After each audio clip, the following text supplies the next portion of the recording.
маалында суроолор көтөрө турган болсом, бүгүнкү күндө ошол Азаттык партиясынан жогорку кеңешке аттандыңыз. Бул убакка чейин ошол Ата журт партиясынын тең төрагасы болчусуз. Мен бир ошол тактоо иретинде киргизип коеюн. Ушул Ата журт Азаттык партиясында жөн гана бириктигиңиздерби же мүчөсүзбү? Коомчулукта ушул ар кандай күдүкөйлөрдү жаратып атат да? Саламатсыздарбы, урматтуу телекөрүүчүлөр, урматтуу Нур компаниясынын кызматкерлери. Биз Азаттык партиясына 7 партиядан турган партиялар биригип, ошолорду башка партиялардын мүчөлөрү биригип, бүгүнкү Азаттык партиясы менен бир команда түзүп кетип атабыз. Мен бир эле партияга мүчө болгонмун. Ушул партияда жүрөм, Ата журт партиясында. Ата журт партиясы катышкан жок. Ата журт Кыргызстан ал өз алдынча партия, ал өзүнчө кетип атат. Бул жерде Жылдыз Жолдошова, Ибрайым Жунусов жана башкалар бар, Ата журттан.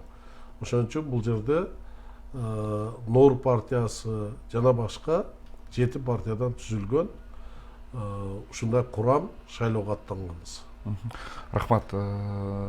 Азаттык партиясынын курамы коомчулуктун кызыгуусун арттырды да. Анан ушул курам жөнүндө бир кенен айтып берсеңиз. Азаттык партиясында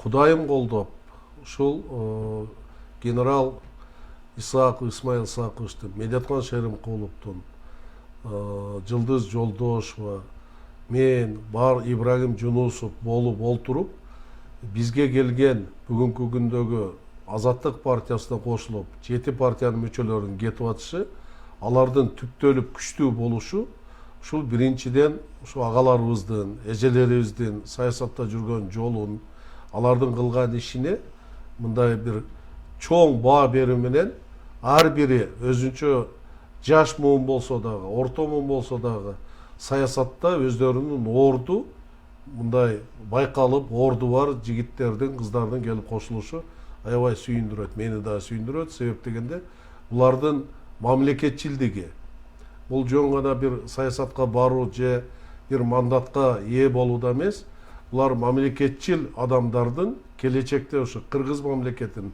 Кыргыз элинин жашоо турмушуна, мамлекеттин өнүгүп өсүшүнө кандайдыр бир салымдарыбызды кошобуз деген ниет менен мына кетип атабыз да.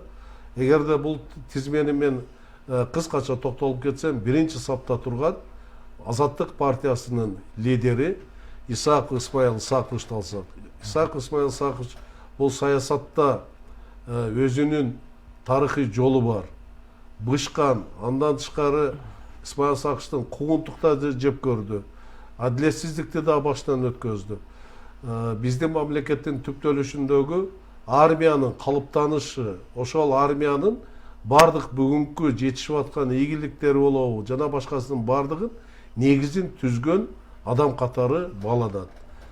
Исмаил Исааковичтин дагы бир артыкчылыгы бул ошол кандидаттарды ар бир талапкерлер менен сүйлөшүү процесстеринде ачык айкын сүйлөшүшү, канчалык чындык болот, канчалык ачуу болот, ушунун баарын акылдашып сүйлөшүүнүн негизинде бүгүн Азаттык партиясынын курамы күчтүү адамдар менен калыптанды. Мына Исмаил Исааковичтин саясий чөйрөдө өзүнүн жолу бар, өзүнүн айта турган сөзү бар. Бүгүн элди кыдырып жүргөндө дагы чындыкты айтып, кээ бир партиялар, кээ бир мүчөлөрү мисалы башка партиялардан биз муну чечебиз, же болбой турган нерсени чечебиз деп куруу убада бербей, ачык айкын айтып, бул маселени биз мамлекеттин деңгээлинде карап көрөлү. Мунун чечилиш жолдору моундай. Бул үчүн экономика өсүш керек, бул үчүн жана башка мыйзамдар иштеш керек. Анан эртең эле сиздерге ушул убаданы бердиңиздер эле деген сөздөр болбош үчүн мен ачык чындыкты айтайын деген бул кишинин мындай ачык өзүнүн саясаттагы мүнөздөмөсү бар десем болот да. Анан чыныгы генералдыгы Исмаил Исаакович бул Кыргызстан өзүнчө бөлүнүп чыкканда эле келип офицер болуп калган жок. Өмүр бою ушул офицердик кызматтарда иштеп, ошону өзүнүн күчү менен окуу жайды бүтүп, кыйналып, кысталып, Советтер Союзунун кайсы гана бурчтарында болбосун, аны жада калса, чет өлкөдө дагы ошол Советтер Союзунун аскер бөлүктөрү болгон жерде да кызматын өтөп келип, бул генерал лейтенант деген намы, эгерде бул киши чындыкты айтпай, кээ бир адамдарга жагынып сүйлөп, алардын айтканын кылып жүргөндө бүгүн генерал армия болуп калышы мүмкүн эле. А жок, бул киши ар дайым өзүнүн принципиалдуулугун, мекенчилдигин, мекен үчүн мамлекеттүүлүгүн ар дайым тастыктап жүргөн үчүн аны менен көз карашы дал келбей калса кетип калган күндөр болгон. Медеткан Шеримкулов бүгүнкү күндөгү биздин жаңы тарыхыбызда болобу. Бул эң урматтуу улуу адамыбыз десек болот.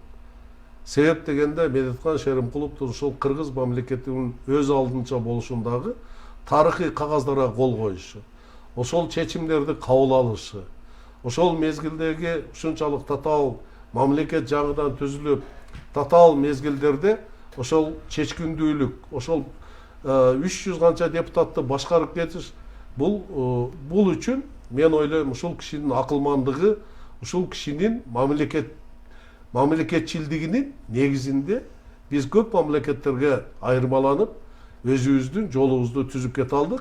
Бирок аны канчалык жакшы алып кеттик, бул кийинки муундан, кийинки жаштардан суроо талап бүгүн туулуп атат да.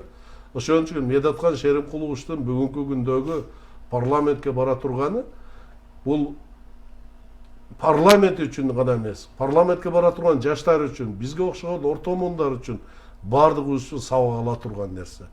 Биз сабакты алып калышыбыз керек, колубуздан келишинче.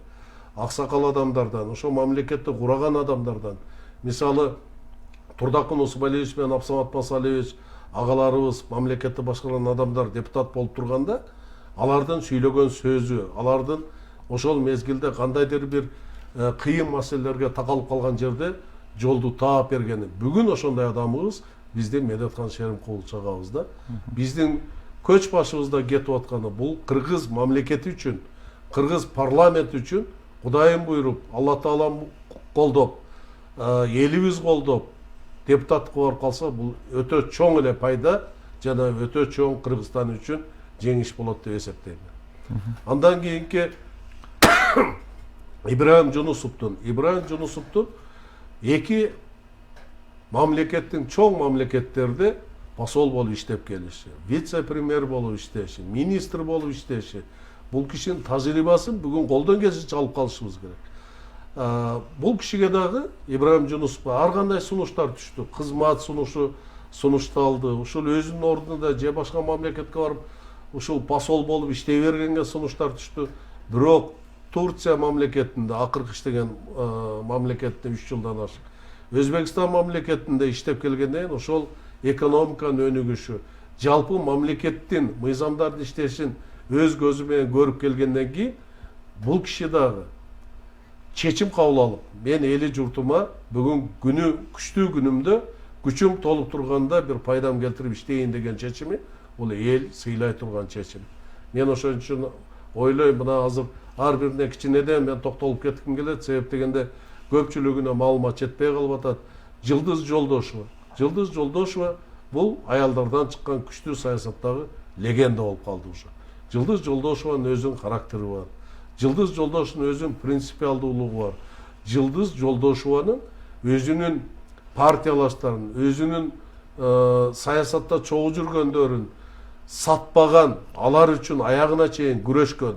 Мисалы Ата журтта эсиңизде болсо 2010 жылдары биздин 17 депутатыбызга иш козгоп, алардын 7-8-ин түрмөгө отургузганда Жылдыз Жолдошева, Бөдөш Мамырова, булар аягына чейин күрөшкөн. Надира Нарматова биз үчүн аягына чейин туруп, ошонун сап башында биздин партиядан барган Жылдыз эжебиздин жасаган эмгеги, мыйзамдарды кабыл алып атканда ошого эгерде мамлекеттин көз карашына туура келбесе, ага принципиалдуу турганын, коркпостон, тайманбастан бардыгын бетине айтканы, бул Жылдыз Жолдошеванын характери, бул саясаттагы мындай үлгү боло турган көп жактары бар.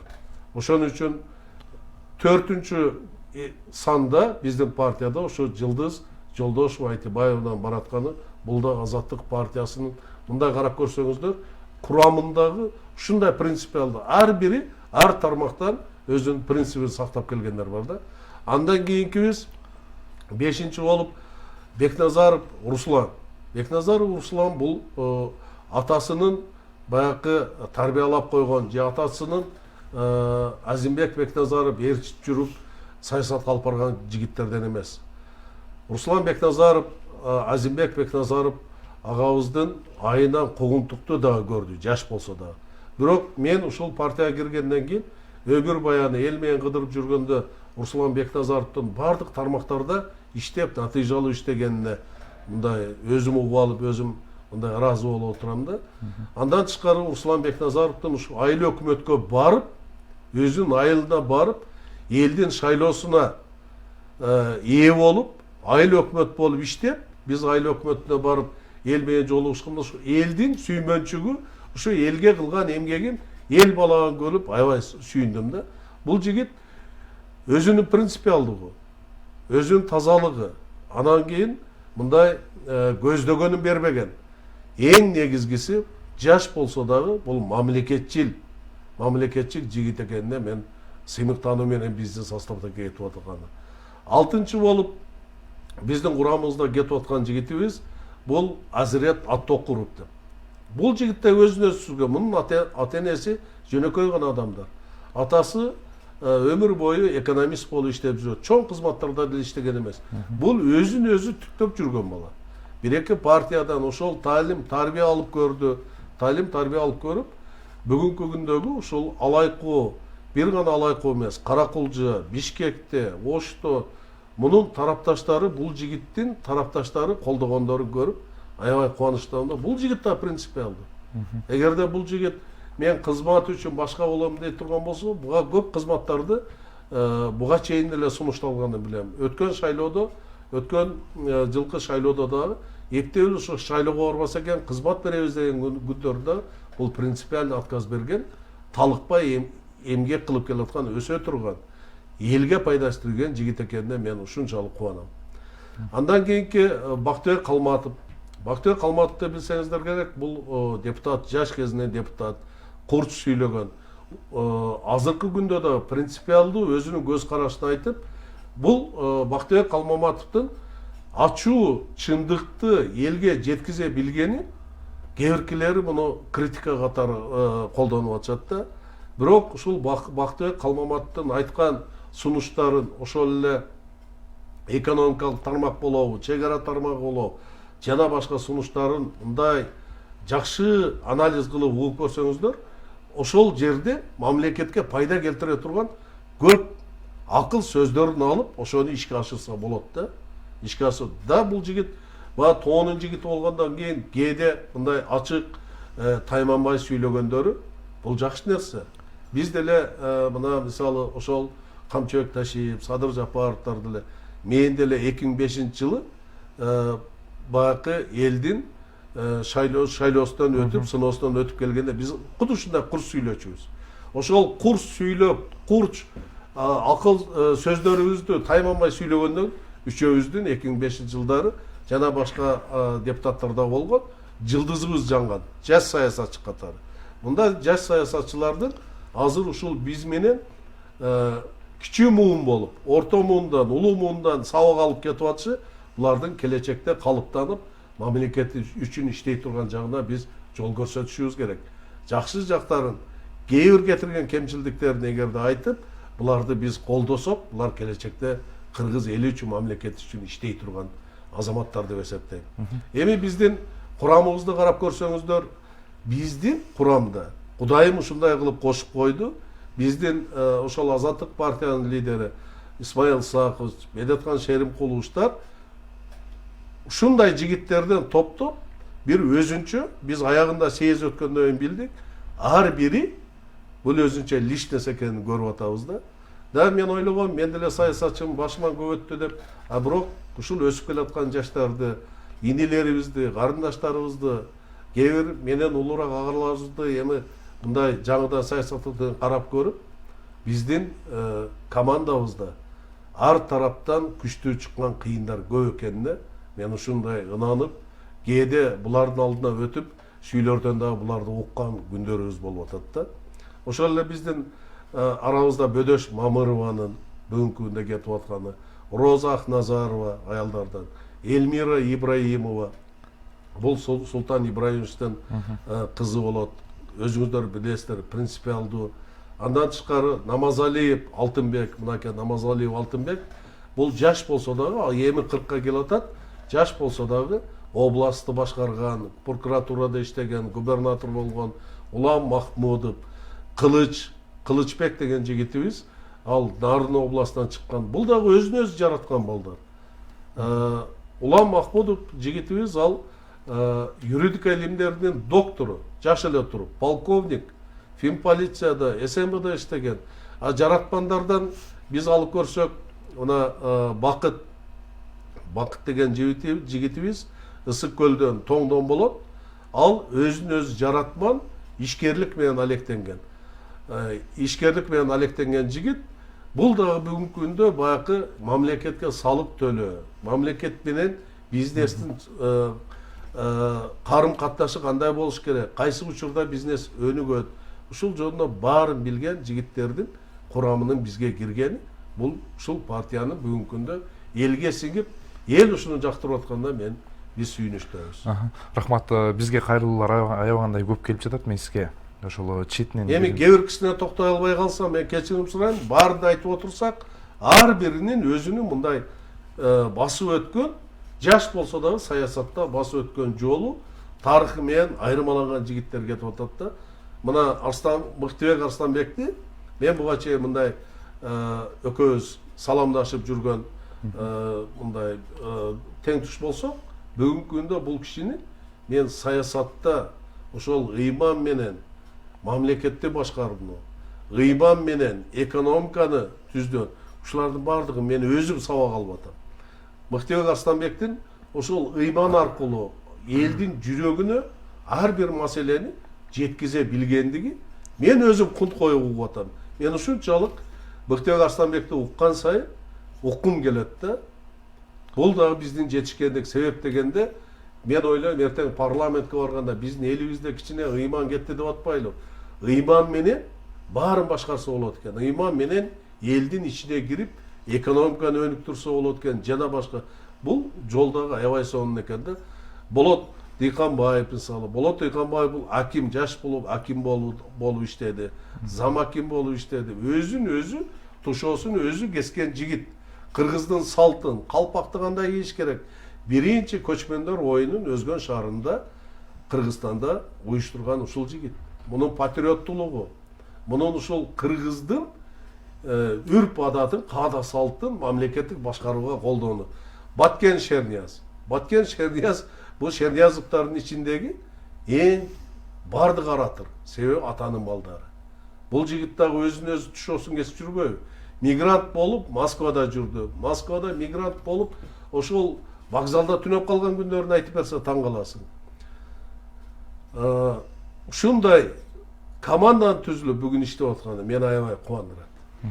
Рахмат.